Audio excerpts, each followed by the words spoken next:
Amanda, sorry, like it seems that we don't hear you. Maybe your microphone is shut down on the software.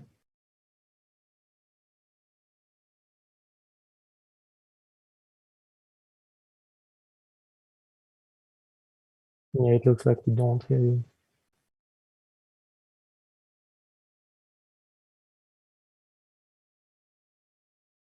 No, we can hear you. Yeah, But yeah, like it's on the live.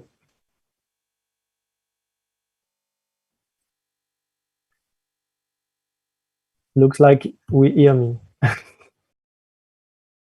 Yeah.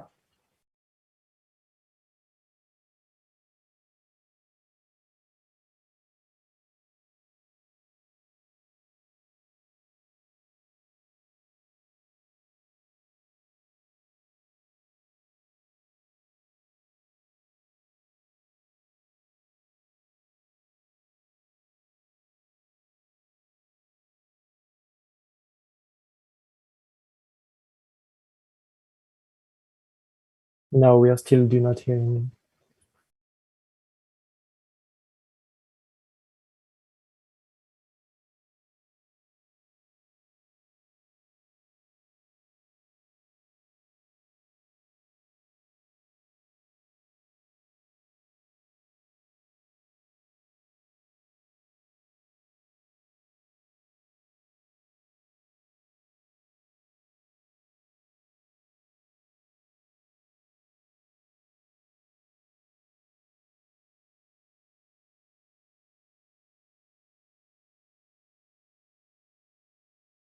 Thank you. Thanks, Alexi. Can you hear me?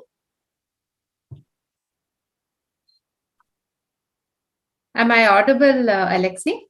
I will tell you right now. Yeah.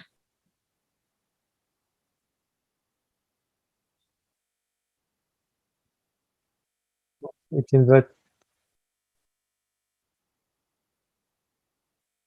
yeah, Amanda, it seems that we do not hear me either now.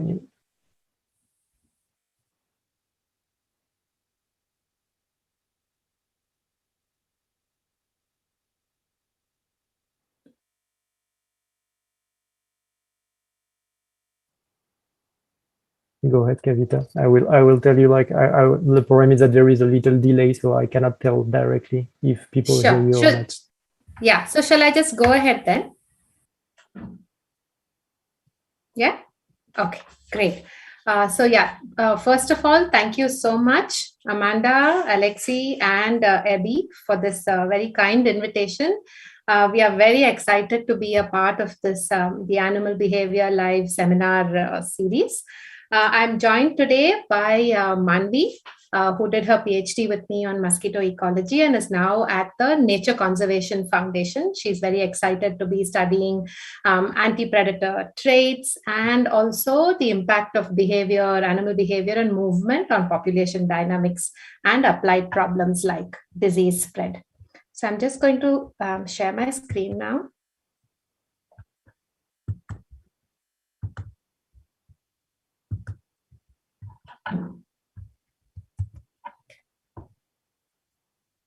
So what we thought we'd talk to you about today is some work that we're very excited about. As all of you, as you're all very aware, when you look out there in nature, in many different taxa, we see these really striking, conspicuous, seemingly costly traits that don't seem to make survival sense. They don't seem to provide anti-predator benefits or foraging benefits and so on. These such conspicuous, striking traits have been studied in the context of sexual selection, elaborated first by Charles Darwin. And the idea is that these conspicuous, elaborate characters can evolve as a result of the advantage which certain individuals have over other individuals of the same sex and species in exclusive relation to reproduction. And here, Charles Darwin was thinking of the competition for mates. There are two main forms that such sexual selection or intrasexual competition takes place. In one form, individuals directly compete through signals, through weapons, and so on. And in the other form, mate choice, individuals compete to be compared and chosen by individuals of the opposite sex. Now, this has primarily been studied as male-male competition and female choice. And so historically, the emphasis has been on male traits. Why is this? First of all, intrasexual competition has primarily been studied in the context of this competition for mates. And mate competition is expected to be higher in males than in females. This is because typically females are the rarer sex. So with an increase in the number of mates, reproductive success increases much more steeply in males than in females. So theory predicts that competition should be stronger in males and females should be the choosy sex. Empirically too, when we look across animals, we see that it's typically the males who have conspicuous traits, much larger body sizes in elephant seals, these brighter color patterns in red-winged blackbird, these horns and coat colors in male antelope compared to the kind of duller females. However, this does not mean that intrasexual competition is not an important evolutionary process in females. We know a lot about female-female competition in sex role reverse species, where it's often the female who has these more striking traits. Females show, a much higher potential reproductive rates, and sexual selection seems to be stronger in females than in males. However, in recent years, there's been mounting evidence that female competition may not be limited to special societies like sex role reverse species, but may be much more widely present. And what I would like to do today is talk to you about 3 contexts in which we study female-female competition. And the first context in which I'd like to talk to you about female-female competition is in a classically polygynous species. So a species in which we expect strong male-male competition. And that's this lekking antelope. So the blackbuck antelope, which is endemic to the Indian subcontinent, is a group-living grazer found in these open habitats, these semi-arid open habitat, and it's one of the few species that has this rare lek mating system. So in this mating system, males defend tiny clustered mating territories. Females visit these leks or these clusters of territories only to mate. Male mating success is highly skewed, and females seem to have the opportunity to choose mates. So it's attracted a lot of attention because it seems to have this strong potential for sexual selection. So I'd like to show you a video of a lek of this blackbuck antelope, because then I think you'll get a better idea of the kinds of behaviors you'd see on the lek. So this is a lek in Western India in a population at Velavadar National Park. It's only one of 2 populations of blackbuck that show this lekking behavior. Each male that you see, the dark colored coats with horns, each male that you see is on his territory, and these territories, as you can see, are really small. Sometimes, just 15 meters across. Males engage in a wide variety of displays and some stereotypic fights also. So these horn clashes that might end fairly soon, and then you can see these individuals perform a parallel walk. Some fights can become really intense, and males may push and maneuver and move all over the lek and get attacked by other territorial males too. So some of these fights can be really costly and result in injury. Now, females, which are the brown individuals without horns, are able to enter the lek they move between males on the lek. They seem to be free to move between these territorial males. When they move from one territory to the next, a male is unable to stop the female from moving. The male and female may engage in courtship, which the female can end at any point. Now, also notice that females display to each other and may even fight with each other. So as you can see on the lek, you have a range of behaviors, males displaying, males fighting, and females females engaging with, interacting with other females too. So when you look at mating patterns on the lek, there are two broad sets of hypotheses about what drives mating patterns on leks. One school of thought is that it's largely male driven. That is, males, there are male-male interactions, males compete, display, fight to get these territories on popular spots on the leks, and they are the ones who basically get most of the matings on the leks. Males may also chase females and influence their movement, so that those males who are able to retain females for the longest are the ones who are most successful. So this school of thought revolves around males driving mating patterns on leks. Another set of hypotheses proposes that because females are free to move between males, mating patterns on leks are largely driven by female mate sampling and mating preferences. However, in all of this, we've not had much of a discussion on what about female-female competition for males. So this is what we set out to address. The two questions that I'm going to talk to you about today is first a kind of natural history of female-female competition on leks. When does female competition occur and where does it occur? Because this information is very important for us to be able to frame hypotheses about the dynamics of female competition.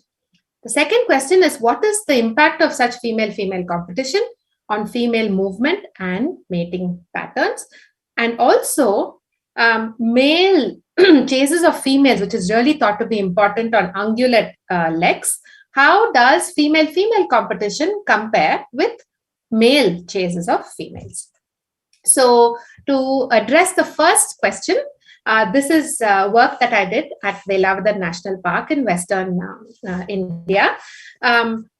I mapped the main lek in the park. There was only one main lek and 3 or 4 much smaller leks, and the main lek at its peak would have 120 males attending this lek. So territories were mapped, female behavior was sampled, male-male interactions were sampled, male chases of females were sampled, and the location of courtships and matings were mapped. So spatially, what you see is that female aggression, this female-female competition, these interactions do not occur randomly across the whole lek, but are clustered in space. So the graph to your left shows each circle here is the center of a male's territory on this main lek, and the filled circles on the left in green are locations of female visits. So female visits tend to be clustered in space. And if you look at the locations of matings, matings too tend to be clustered in space. And female aggression, which is on the top right in red, is clustered even more on highly popular territories that have very high female visit rates. So what the graphs below show you, the one on the left shows you how female visits per unit area, how they are highest in the center of the lek and decrease as you go towards the periphery. And similarly, aggression events per unit area are also clustered in the center and decrease very sharply as you go towards the periphery. Not only in space, female aggression is also clustered in time.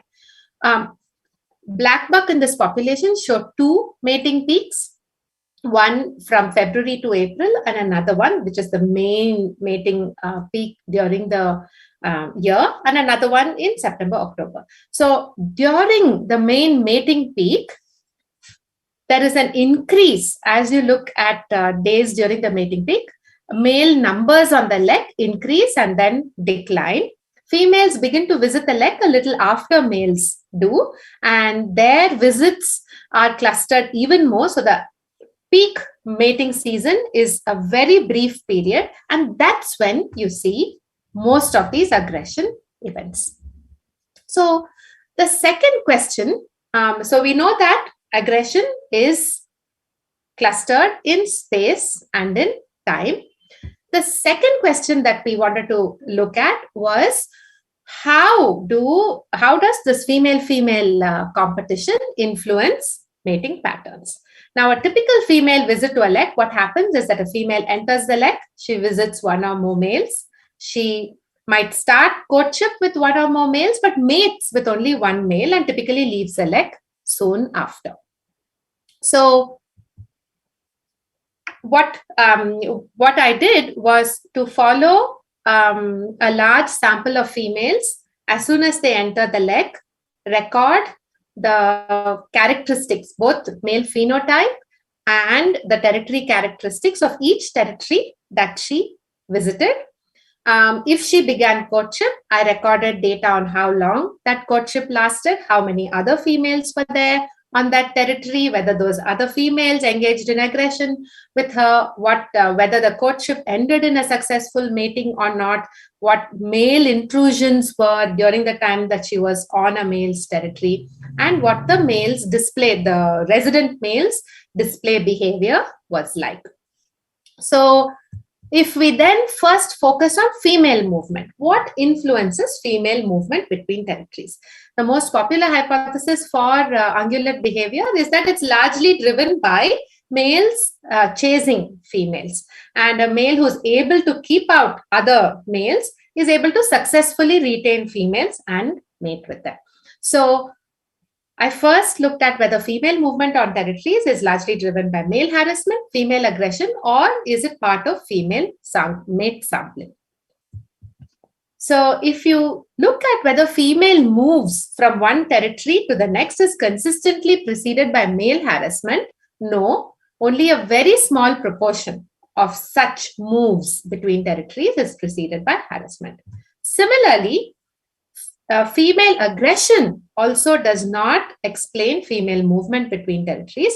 An even smaller proportion was preceded by female aggression. So the movement between territories does not seem to be related to either male harassment or female aggression. Then what about courtship? What predicts success in courtship? That is, what predicts how long a female engages in courtship and whether that courtship successfully ends in a mating or not. I looked at the effect of a range of male phenotypic variables like horn phenotype, coat color, and so on, territory characteristics, male intrusion rates, the number of other females present on that territory, and female aggression also. And the main predictor of a female's chance of mating was the presence of other females and aggression. So what this graph shows you is that the time spent by a female in courtship is much higher when she is alone on a male's territory rather than when there are multiple females on a male's territory.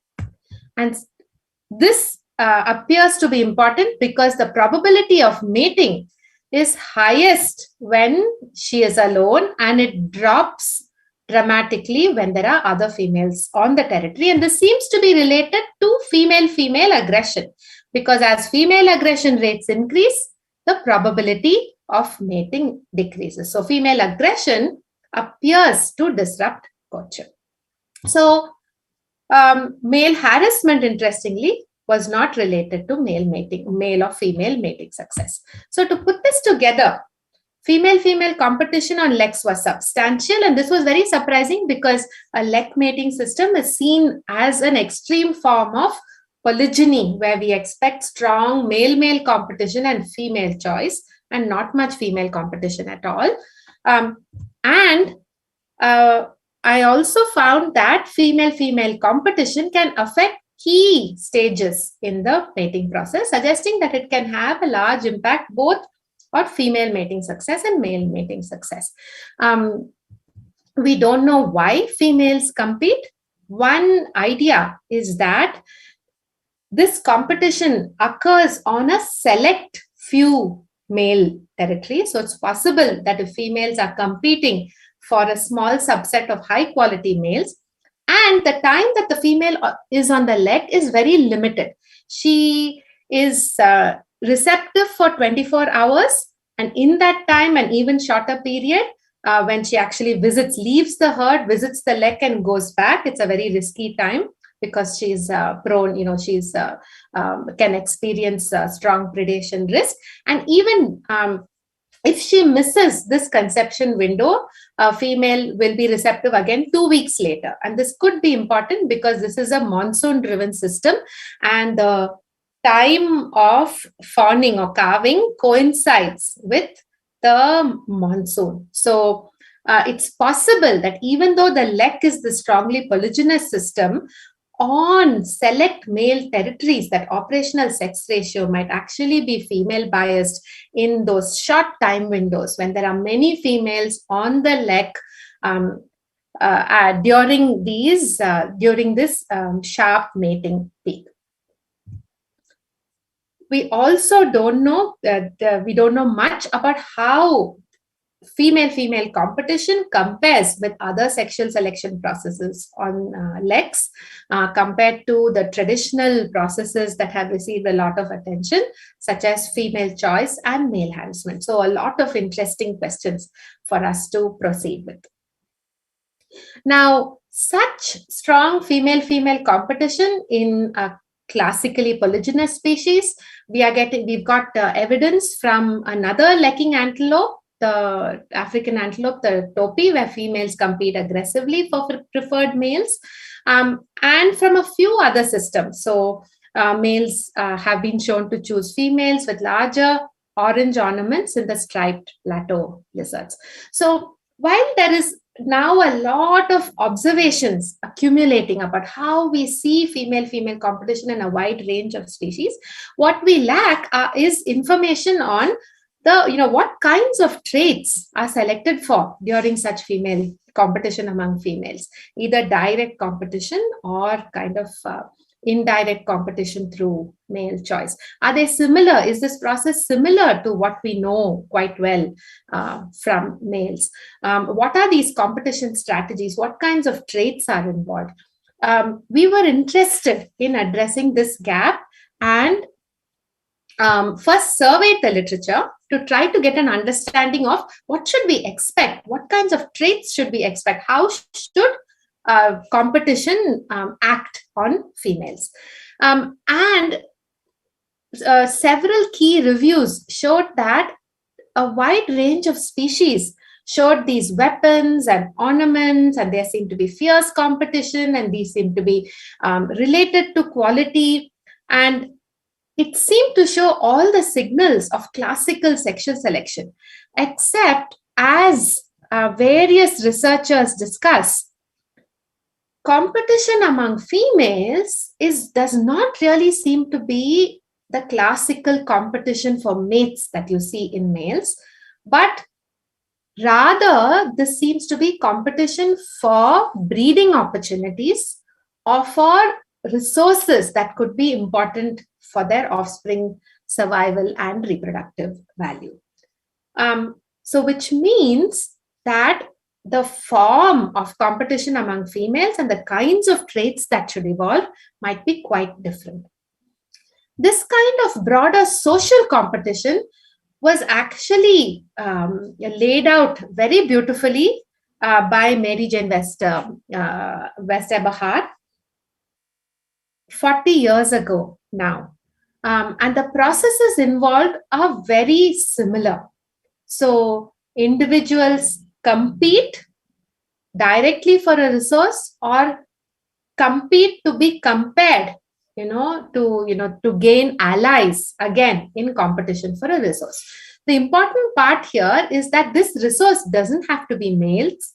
It could be any other resource too. So in the case of females, it could be resources related to breeding successfully. So The second piece of research that I would like to talk to you about is about signaling and aggression in female rock lizards. And here, what we would like to tell you about is our attempt at trying to understand what the dynamics of competition should be like in females. How might it compare with the dynamics of males in a classically polygynous system, where again you expect intrasexual competition to be strong among males and you expect females to be the choosy sex. So in this peninsular rock agama, the individual towards the top, who is strikingly colored orange and black, is the male. The color pattern is striking. The male is also much larger than the female, who is the individual below. This is the kind of habitat that you find the species in, and we've been studying this species at a particular study site since 2009. So at this study site, we capture individuals, we mark them and follow them over their lifetime, and these individuals typically live for 1 year. So that's been very helpful in following multiple generations. We carry out a lot of natural observations of behavior and carry out field experiments. So when we first started studying the species, we focused on males. And males have this complex signaling repertoire. They have these postures, these movement displays, and the colors that you can see here. So the same male is able to shift from a very dull coloration to orange and black, or yellow and black, or orange and red. And this is often within seconds. So this video shows how an individual is able to change color from a yellow-red fighting coloration to a more yellow-black or orange-black courtship coloration. So we initially began by focusing on sexual selection in males in this species and asking, why do they use multiple signals? How do they deploy these signals? And so on. But while studying males, we noticed that females too show a wide range of signals. These could be color patterns again. So females too can shift from, gray and white to a dark body and an orange head within seconds. They also show a wide range of kind of postural displays, where they puff their throat out, or they open their mouth in this gape, or hold their tail in particular positions, and so on. So Devica, a PhD student, decided to focus on female signaling and to ask what form does female-female competition take, and how does it compare with the form that male competition takes in this classically polygynous mating system. So here you can also see, here are two small videos of movement displays that females show. On the left is this head bob that you can see, which is not as conspicuous as a push-up on the right, where the individual moves its body much more. This is a reminder for me to show you a small video. So female, overt aggression fights are relatively rare, but when they do occur, they can be pretty intense. So let me just quickly show you a video of a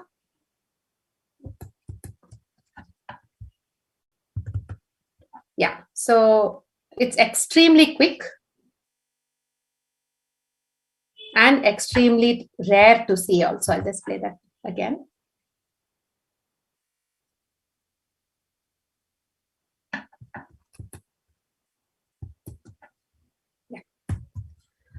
Okay, so we first started by asking, what should the form of competition be in females?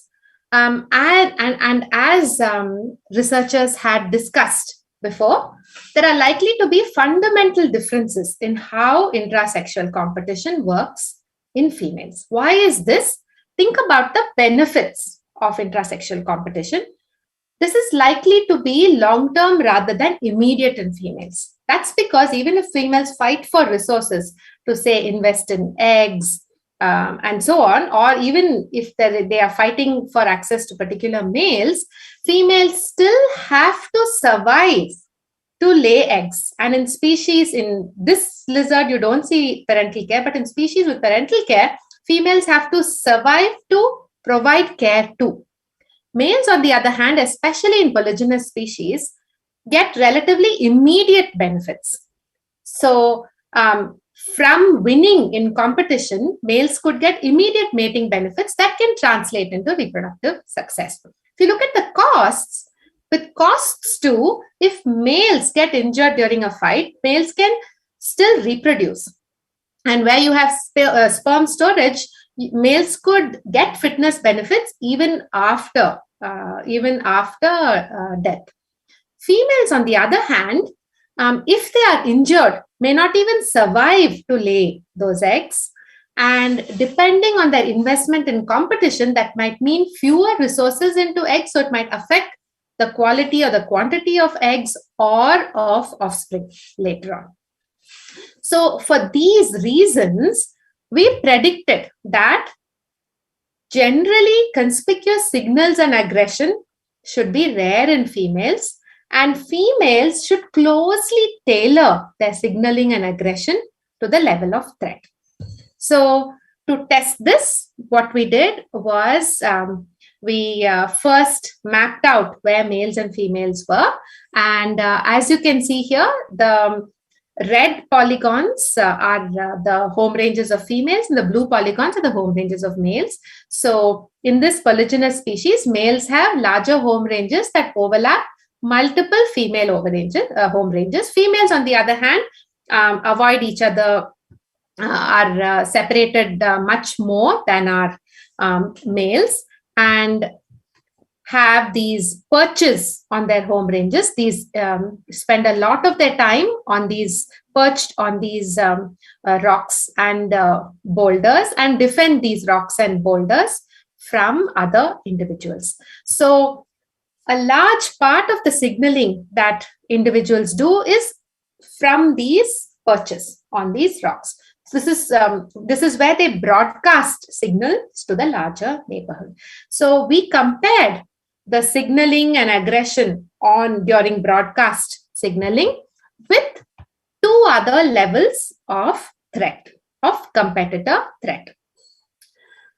For this, we carried out these field experiments with these models, with these 3D printed models. And in one case, we kept the model on the periphery of an individual's territory. So it was kept 1 meter from the main perch. And in the case of to simulate higher threat, we kept the model on the perch that an individual uses. And we carried out these experiments both with females and for comparison with males. And what we found is that during broadcast signaling, where they're broadcasting to the larger neighborhood, females broadcast using less conspicuous signals than males. So the figure on the left shows you the information for head bobs and push-ups. So these movement displays, the darker bars are females, the lighter bars are males. And you can see that females head bob more than they do push-ups. Males, on the other hand, also show the similar pattern of carrying out more head bobs than push-ups, but the level of the rate at which they use these push-ups is higher than that of females. If you look at color patterns that individuals use to broadcast to the neighborhood, females spend most of their time in dull color patterns and very rarely, relatively little time in conspicuous color patterns. Males, on the other hand, spend much more time in conspicuous color patterns than in dull color patterns. In all these graphs, the error bars refer to 95% confidence intervals. If we then look at how individuals escalate their signaling and aggression along a gradient in threat, females, so what the figures here show is for different behaviors for 3 levels of threat: no threat, low and high threat, intruder threat. the intensity of signaling that females and males show. So as you can see, females increase their intensity of signaling as the level of threat increases. Males, on the other hand, do not show as strong a pattern in signaling along this gradient of threat. We have shown you two kinds of signals here, head bobs and gular extensions. We see a very similar pattern for other signals. Even more strikingly, what was really interesting was when we looked at aggression. So this is actual physical aggression, either bites and other physical contact.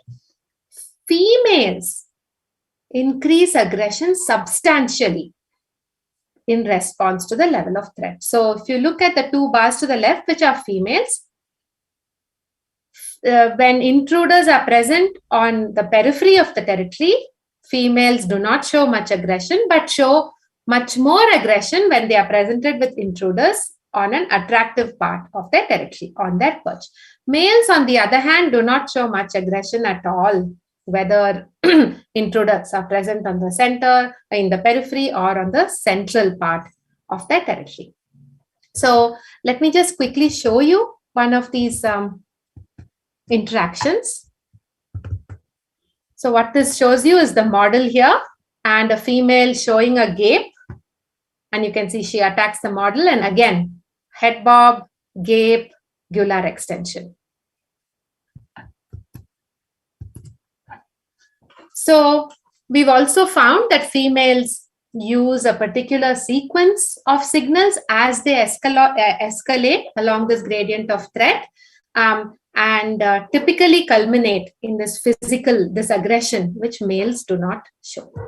So to put this together now, what we find is that females too, in this classically polygynous species, display a strategy of competition that involves multiple signals and aggression, which are used in a particular sequence along a gradient of threat. The signaling is complex and nuanced. It's tailored to the level of threat. Females are commonly aggressive, which was very surprising to us in high threat situations. And there were clear sex differences in these signaling strategies and aggression. And what we are doing now is trying to figure out why these differences between the sexes in these strategies of competition. So moving on from this lizard, from this work on lizards, in the next part, what we want to talk to you about, what Manvi will be talking to you about, is female-female competition in, again, a very different context, ecological context. So I'll stop sharing my screen here and invite Manvi to take over. Yeah, let me just share my screen.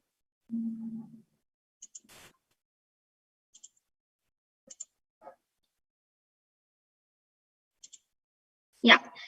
Thanks, Kavita, for sharing about female-female competition in lizards and black bucks. And what I'll try to do today is talk about how multiple selection pressures shape mosquito behaviors in a very unexpected manner. And this work was done with Kavita and other collaborators. So traits related to reproduction in females are shaped by multiple selection pressures, and that can take in the form of risk from predators or competition from other individuals. And for example, these pollinating wasps, these wasps show very aggressive responses to reduce competition from other ovipositing wasps. Another important selection pressure that females pay attention to is risk of predation to their offspring. And from a diverse range of taxa, we know that ovipositing females and females, when they select nests, sites for building their nests, they pay attention to presence of predators. So then how do females balance these multiple risks? How do we see this variation in female behavior that is related to variation in multiple risk factors. So one central idea in explaining variation in behavior is through explaining variation in the trade-offs that are associated with multiple risks. So one factor can either affect the costs or benefits that are associated with, let's say, avoiding predators. For example, the starvation safety hypothesis, that trade-off is an example of this.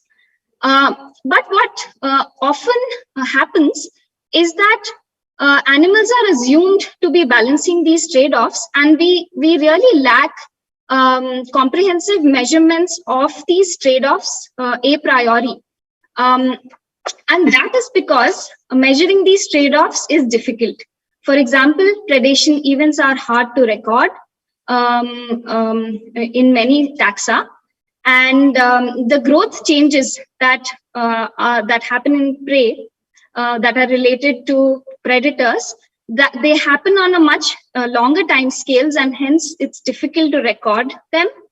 And often these different consequences, these different trade-offs occur in different fitness currencies. For example, consumptive effects and non-consumptive effects of predators are in different currencies. So it's difficult to combine them. So we overcome some of these challenges by investigating oviposition site selection behavior in the mosquito Aedes aegypti. So oviposition site selection is batch selection for depositing eggs, and this behavior is shown to be adaptive in many patch breeding organisms. For example, in frogs and mosquitoes, we know that these animals avoid laying eggs in pools that have predators. Butterflies, for example, deposit their eggs on host plants that have ant mutualisms. So there is evidence for adaptive behavior in patch breeding organisms.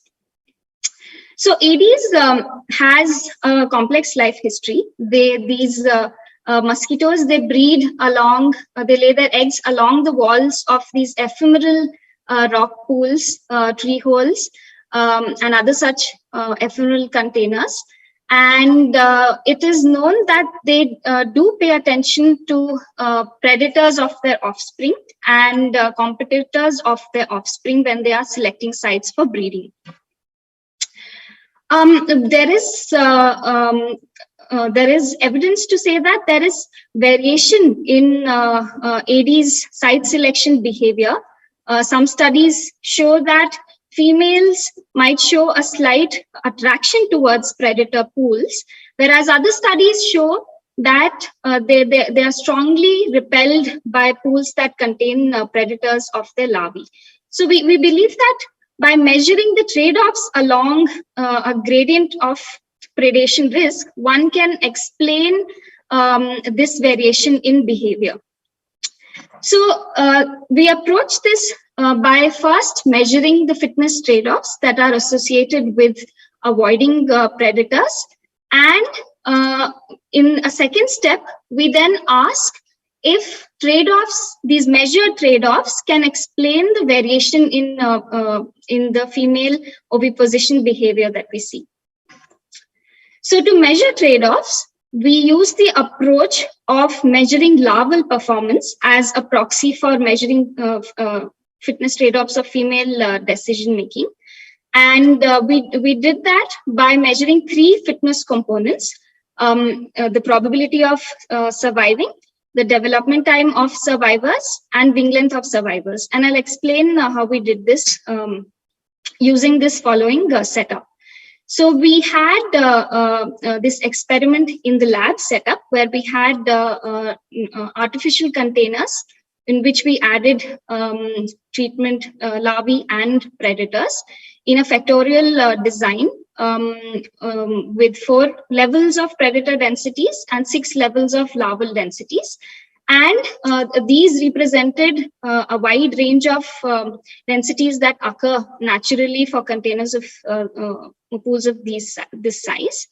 And from these containers, we then measured how many individuals survived, and the development time of the pupae, and the size of the survivors. What we find is that survival depends on both predators and conspecific densities. So the x-axis here shows conspecific density, and each panel shows predator density.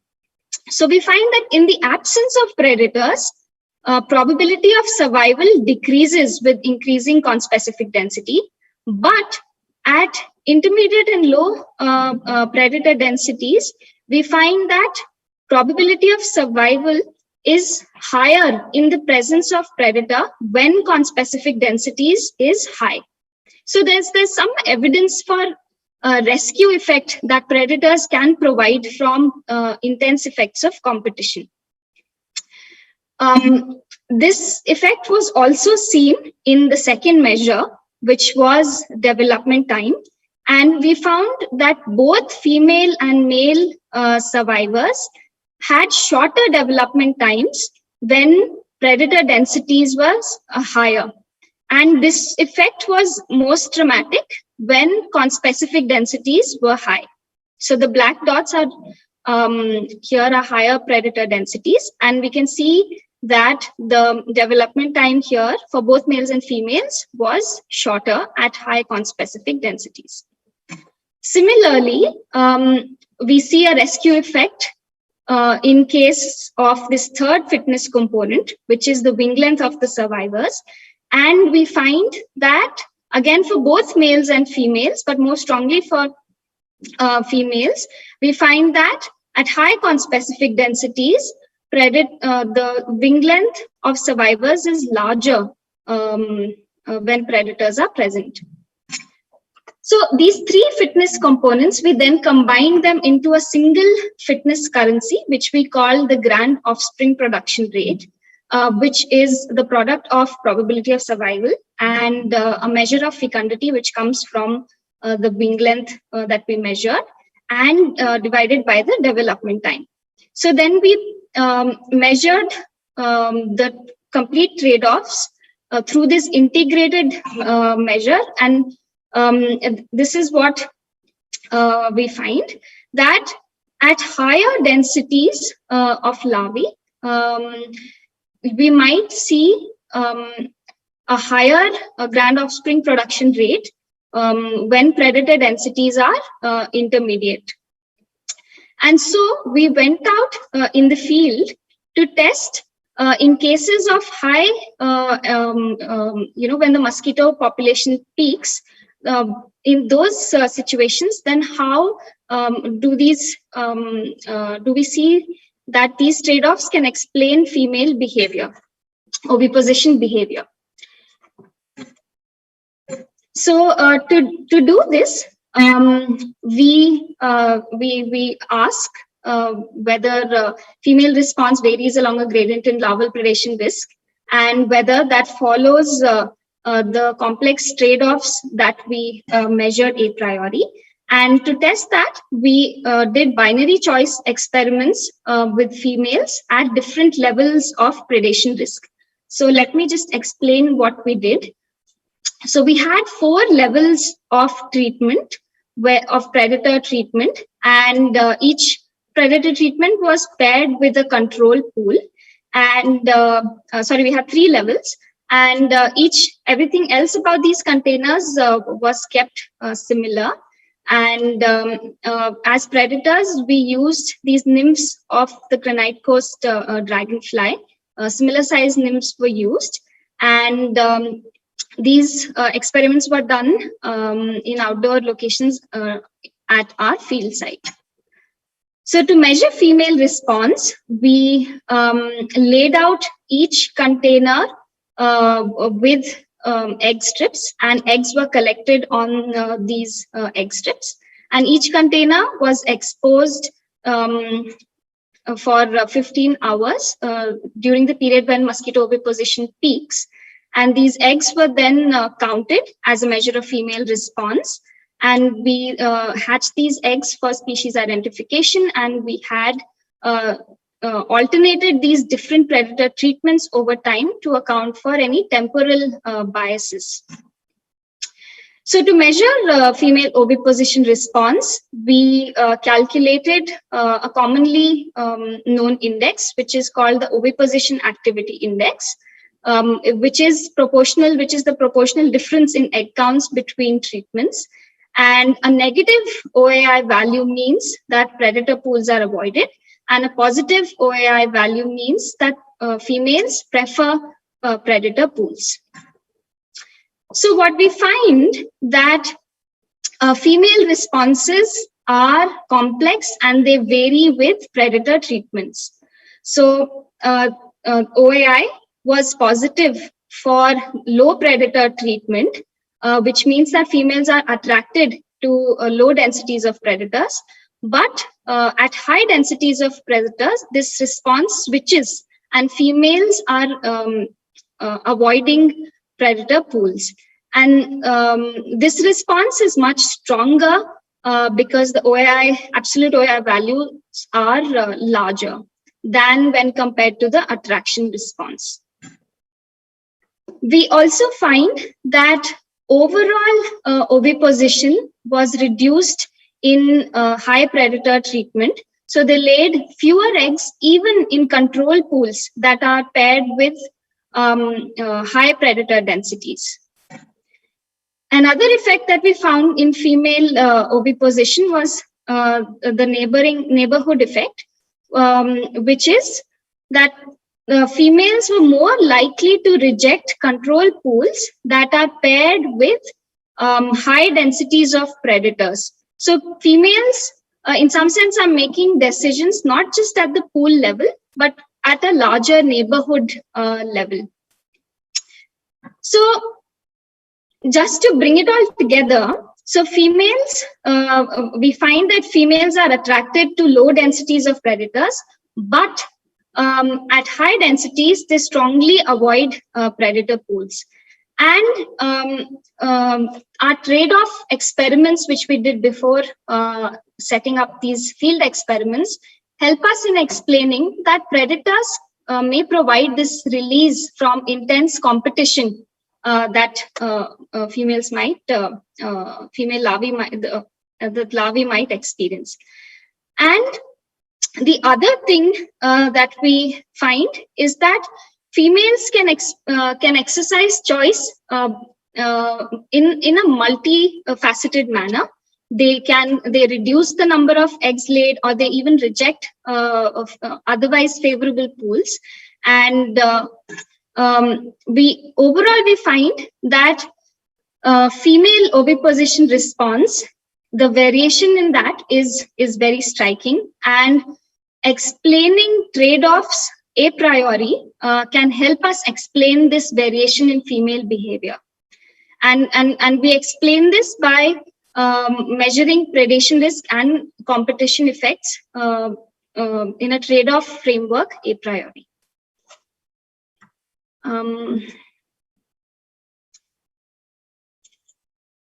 Yeah.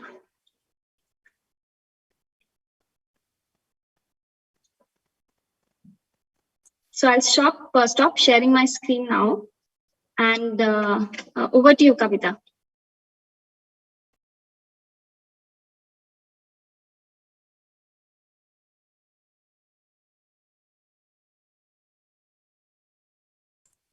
Kavita, are you hearing us?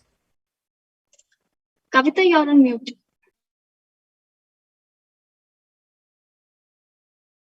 Okay, sorry, everyone. No, yeah, okay. Thank you. I hope, yeah, I'm sorry about that. Yeah, what I wanted to just quickly wrap up and say is that what we are finding out now from these different lines of research in our group is that intrasexual competition in females is probably much more widespread than previously thought. Females do compete both directly through contests and indirectly by engaging with the allies.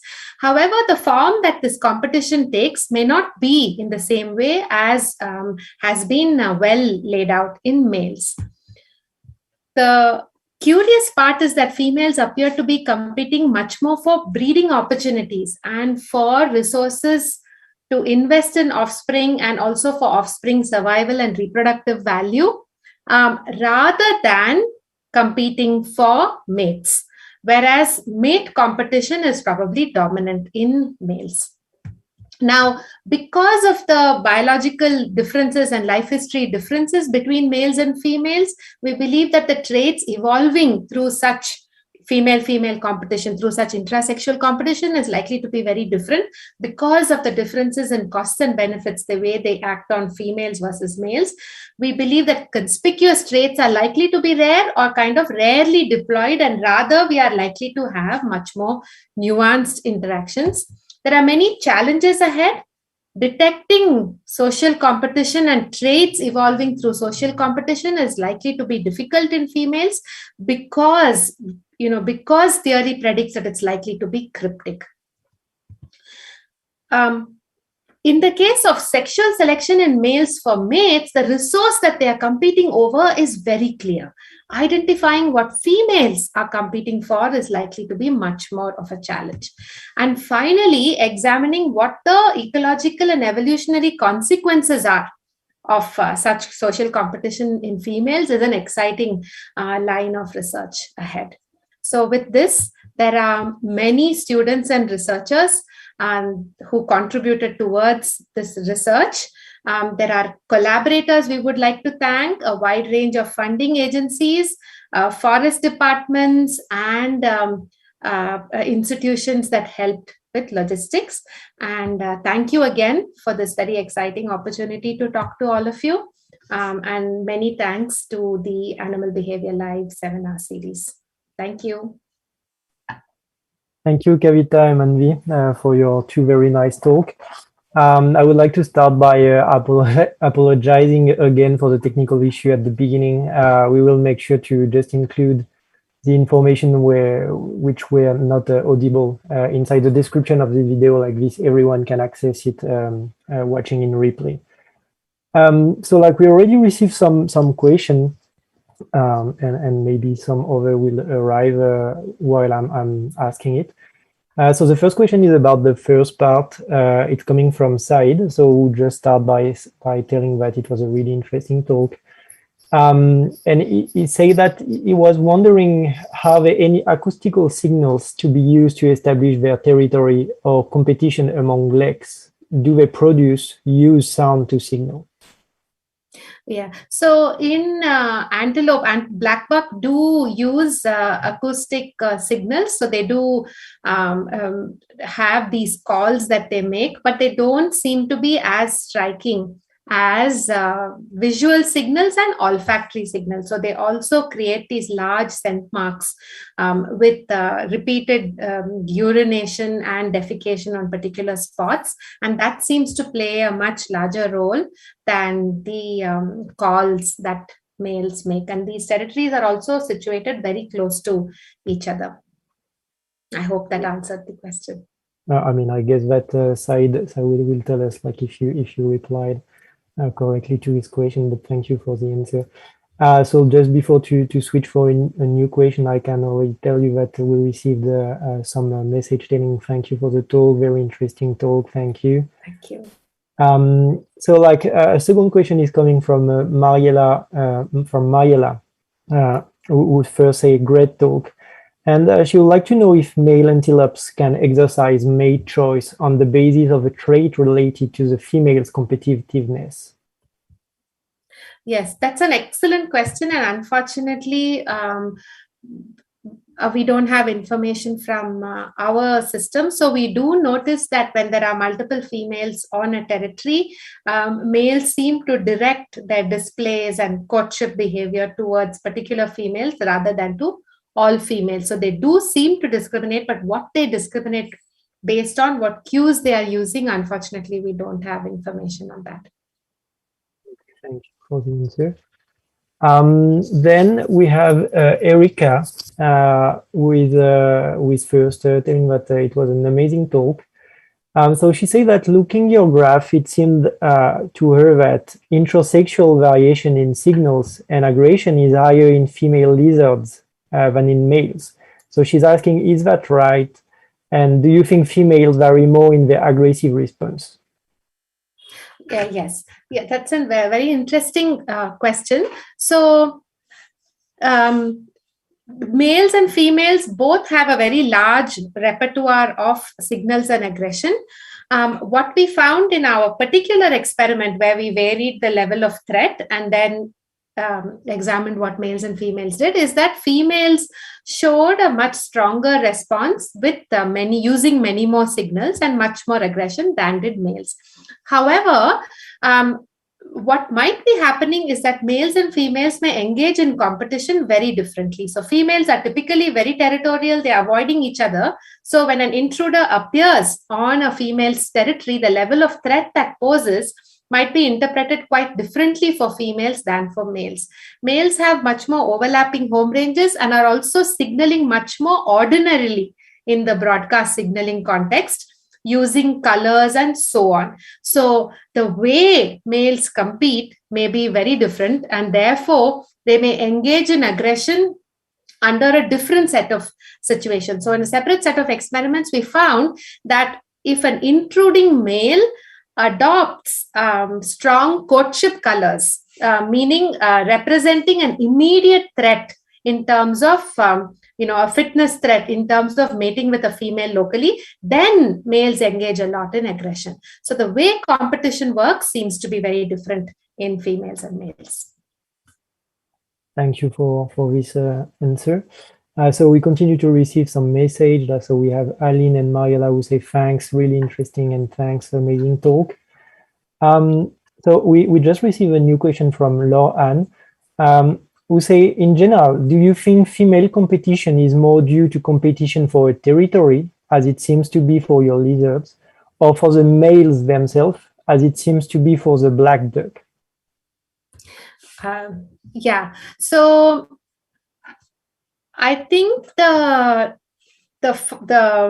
competition for territories or for resources. So for example, in primates, there's a lot of evidence that females fight for a social rank, which their offspring can inherit. I think that those forms of competition for resources, either territories or resources important for offspring, are much more likely in females.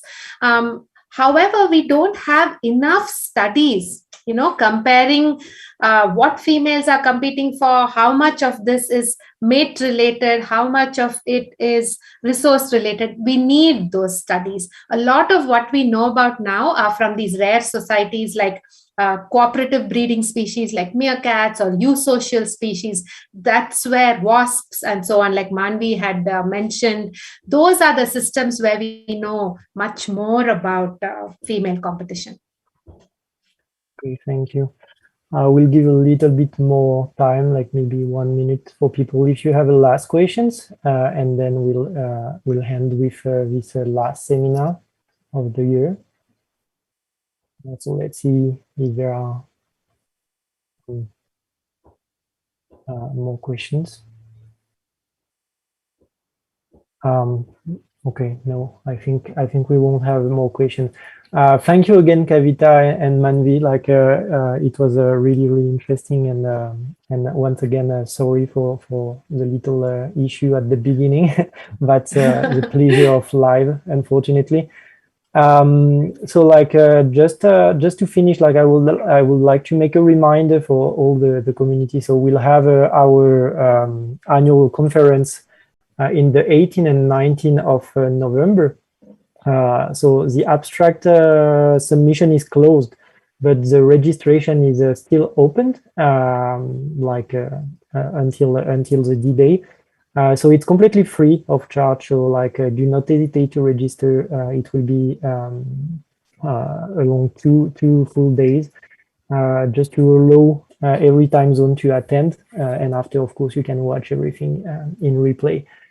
So we'll be really happy to welcome all the animal behavior community during these events. Thanks to everyone, and thank you again, Kavita and Manvi. Thank you. Thank you.